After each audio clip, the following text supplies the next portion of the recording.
I will probably lean a little more angry reformed boy than you guys. Sure. Kind of to the point Nathan made, like, why? I love that you said boy and not man. Yeah, angry reformed boy. Well, BOIS, like you see on. It's assuming there's some level of immaturity to that. I think is kind of the like just lean into it. Yeah. I'm gonna go back to my cage stage for a minute. Yeah, here's a lollipop. Shut up. I struggle looking at that and being like, did you need to spend that kind of money? Like, you can probably do something cool and spend a quarter of what was spent on that.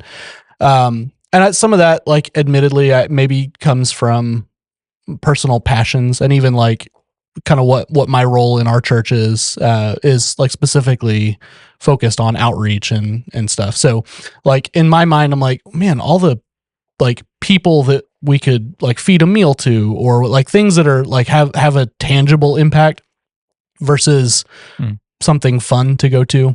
Yeah. And I get that is like a fleshly response. That's not the right response. And like, we're talking about that here, right? You guys have said basically the same thing.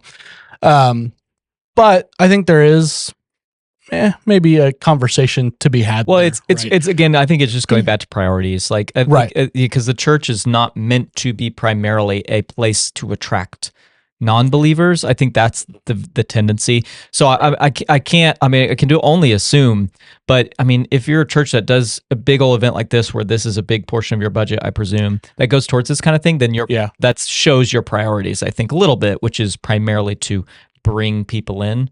Right. So, which doesn't always have to be bad, but can certainly. Here's what I'll say, like, both in opposition and in defense of it. And that'll make sense in a second. Like, one of the things that we struggle with in the church, especially like at a church leadership level, is a lot of like non-believers have a very jaded opinion of the church because they see stuff like this, and they have that exact same thought. Like, man, what, like, all the homeless people you could have clothed or put in housing or fed got spent on like this fun show for an hour. And like, okay, like, fair, valid point.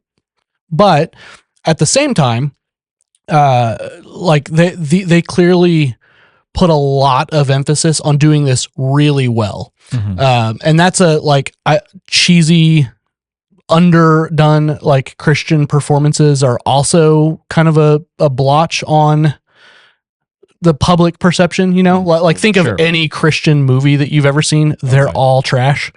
Like, I can't name a good, specifically faith-based movie. That's not true. Die Hard.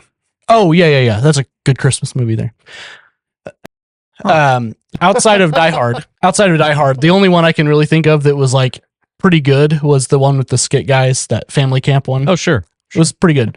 But otherwise, like, they're pretty cheesy and they get a similarly bad rap among unbelievers. Right. And so it's like, okay, I guess, like, that would be my vote in favor of it, is like, okay, you did the thing well. Like, you represented what this thing is in the best way you could. Yeah. And so that's about the only like defense that I'm going to be able to give of it. It was cool. Its cool factor is attracting to people. The thing is there though, it's like, okay, well, what, like, cause then you could just turn that conversation around. It's like, okay, well, what do you spend things unnecessarily on at your church? And then you're like, well, I can't really like, if the only way I could validly or appropriately critique them in there is if my church never spent anything on anything unnecessary. Like, I don't know, their budget's probably ridiculous. So this is probably a similar percentage of what we spend on, you know, something non-essential too. I guess I could be wrong there, but I presume their budget's a bit higher than in our church. Probably there's a couple more.